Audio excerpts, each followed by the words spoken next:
The Magna Carta is not a unilateral act emanating solely from the spontaneous will of the king, as the charters of predecessors of John. Neither is it a treaty, for we cannot say it was concluded between two legitimate and independent sovereignties, nor between two nations, nor is it a law. The barons do not appear in it as subjects, for they are freed from their promise of fidelity, and the king, brought captive, placed before them, submitted to the conditions which the conquerors imposed upon him.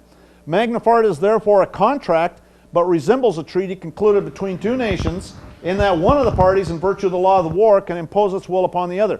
Now you think about that. What they did essentially is they stuck a sword to his throat, and they said, "Here, king, we want you to sign this." That's exactly what they did.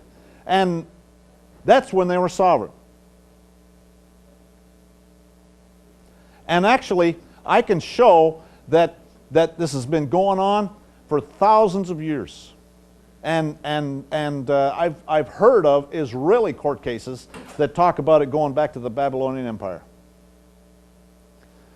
Okay, so this is about the queen, okay? And the president, you can call it the president. The queen has the oath of office.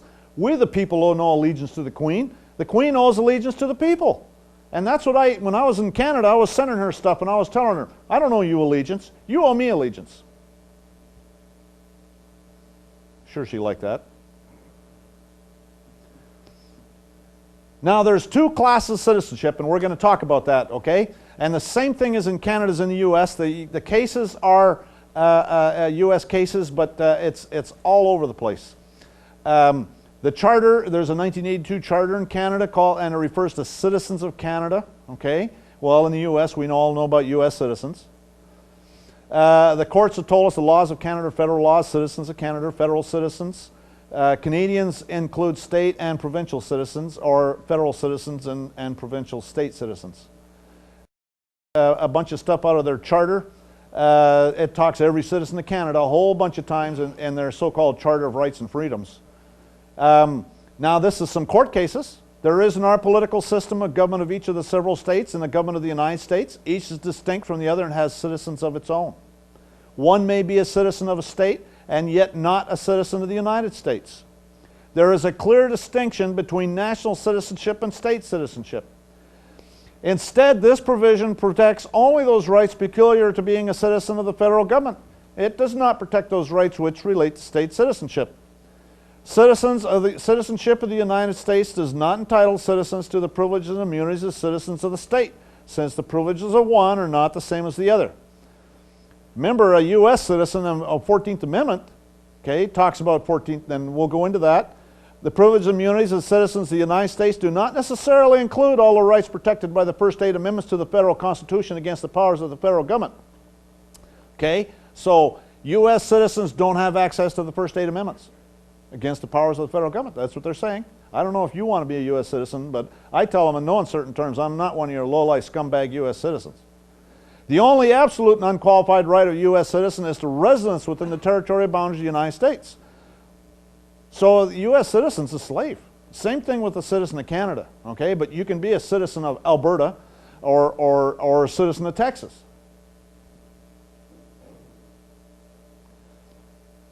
There's at least 2 major classes of citizens, and I've seen charts that had all sorts of them, actually. But so you can be a national, and I just tell them I'm a national, because nationality is common law.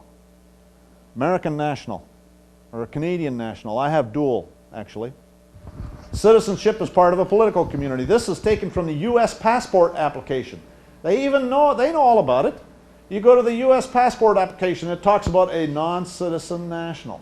Okay? You don't have to be a U.S. citizen to have a U.S. passport. Yes? Glenn, I was looking at an IRS publication on Thursday, and it differentiated between a U.S. citizen and a U.S. national. Yeah, no joke.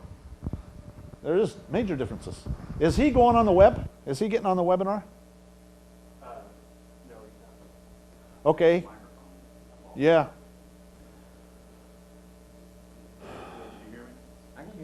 Okay, and here's another shot. The comment was, for those on the webinar, about even the IRS publications talk about non-citizen nationals. Anyways, this is another page out of the passport application form. It talks about non-citizen nationals in several places throughout there. When I apply, for a passport, number one, never, ever, ever give a social security number, okay? A passport, I find, a passport kind of straddles it. And so I don't have a problem getting a passport. I'm in a little battle with them right now. I just filed a criminal complaint against Janet Napolitano and one of the directors of the border crossing and some other people, and so we'll see how all that goes. But a passport actually, in my opinion, straddles it because the passport service was created in, I think it's 1878 or something like that, by Benjamin Franklin. And matter of fact, one of the passports I had talked about it. And so, especially, and it talks about it, non-citizen nationals, okay? If you're not a citizen, and it talks about it right in the front of the passport. It says, the U.S. Secretary of State hereby requests all to whom it may concern to give all lawful aid and assistance to the citizen/national named herein. You can be a citizen or a national. Okay, nationalities, common law. It is, however, true in all common law countries and has always and consistently been held that the wife and minor children take the nationality of the husband and father. That is common law doctrine. Okay? Nationalities, common law. See, they have to, everything they do, they have to acknowledge common law. It's everything they do. Even law merchant itself is based on common law. And so it's easy just to walk away from that stuff and stick to common law. But you have to assert it. You have to assert it, and you have to let them know in no uncertain terms that that's the only game you're playing. And if you do it properly, you know, they don't want to talk to you. And I can't tell you how many times that's happened. So why do we, the people, set up governments in the first place? Well, one of the reasons is protection against foreign enemies, protection from each other, to administer disputes. You know, foreign enemies is national defense, right? Protection from each other. So if I kill somebody, they're going to hunt me down, and they should. Disputes, if I cause injury to somebody's, if I get in a car accident, right? Well, then they got to administer it and decide who's at fault. And then, you know, I have to either pay for their damages or they got to pay for mine or whatever. And so that's their job. That's the only reason that governments exist. The only legitimate function for government is to protect the rights of the people. That's it. Nothing else. And this is a little chart I made. So you have the hierarchy, okay? God is the supreme being, King of Kings, created we the people. We the people, sovereigns, created the government. Government, subordinate to we the people, created corporations and body politics. And then the corporations are subjects to the government. And so what's happened is we've gotten ourselves into that lower tier. But we've done it by what they view. We're supposed to know the law. I mean, everybody's supposed to know the law. Ignorance of the law is no excuse. You've gotten yourself into what they view to be contracts. All you got to do is say, and I can't tell you how many times this is there a contract here? All of a sudden, you're just watching die for cover. They don't want to talk about that. I can't tell you how many times that's happened. I've even had, I've seen it in Canada, where a Crown prosecutor would come into court and he would actually say, there is no contract, it's a nullity. Okay? When he said that, he's saying that I'm the king. Because, sorry? I said that the Crown prosecutor said there is no contract, it's a nullity. Okay? And what he's saying when he says that is that he's saying I'm the king. Because it is treason for the government to get me into a contract. Remember, the Supreme Court said that the people are unconditionally sovereign. Okay? If they do anything, that there's some contract with the people that they give up their rights, that's treason. That is the definition of treason. Treason's a breach of trust. If you look it up in any law dictionary, it'll tell you treason's a breach of trust, okay? And the government cannot commit treason. And so therefore, it's a nullity. It doesn't exist. There's no contract. It doesn't exist. You start bringing up some of that stuff, and all of a sudden, they don't want to talk to you anymore, I guarantee you. But again, that's what you have to do. And the more you do it, and the better you get at it, you know, the more you see them dive for cover.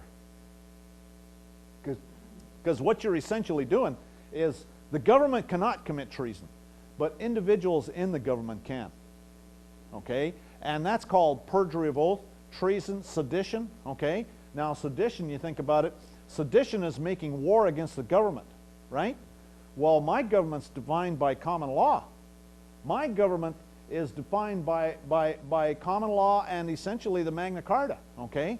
And the Constitution, which brings in the Magna Carta, right? And so therefore, you get these police officers with their military uniforms and their guns. They're making war. That's exactly what they're doing. What do you think that gold fringe flag is in those courts? Okay? That's a war symbol. Okay? That's exactly what that is. And they're making war. And the sooner you understand that, you start bringing this stuff up. You know, that's sedition. That's exactly what sedition is. So, in Canada, they have God in the Constitution, and in the U.S. too. Okay? We the people do hereby ordain and establish, okay? That's something that happens, you know, in the Bible, right? Someone is ordained, okay? I mean, that brings God. So why do you think they put God in the Constitution?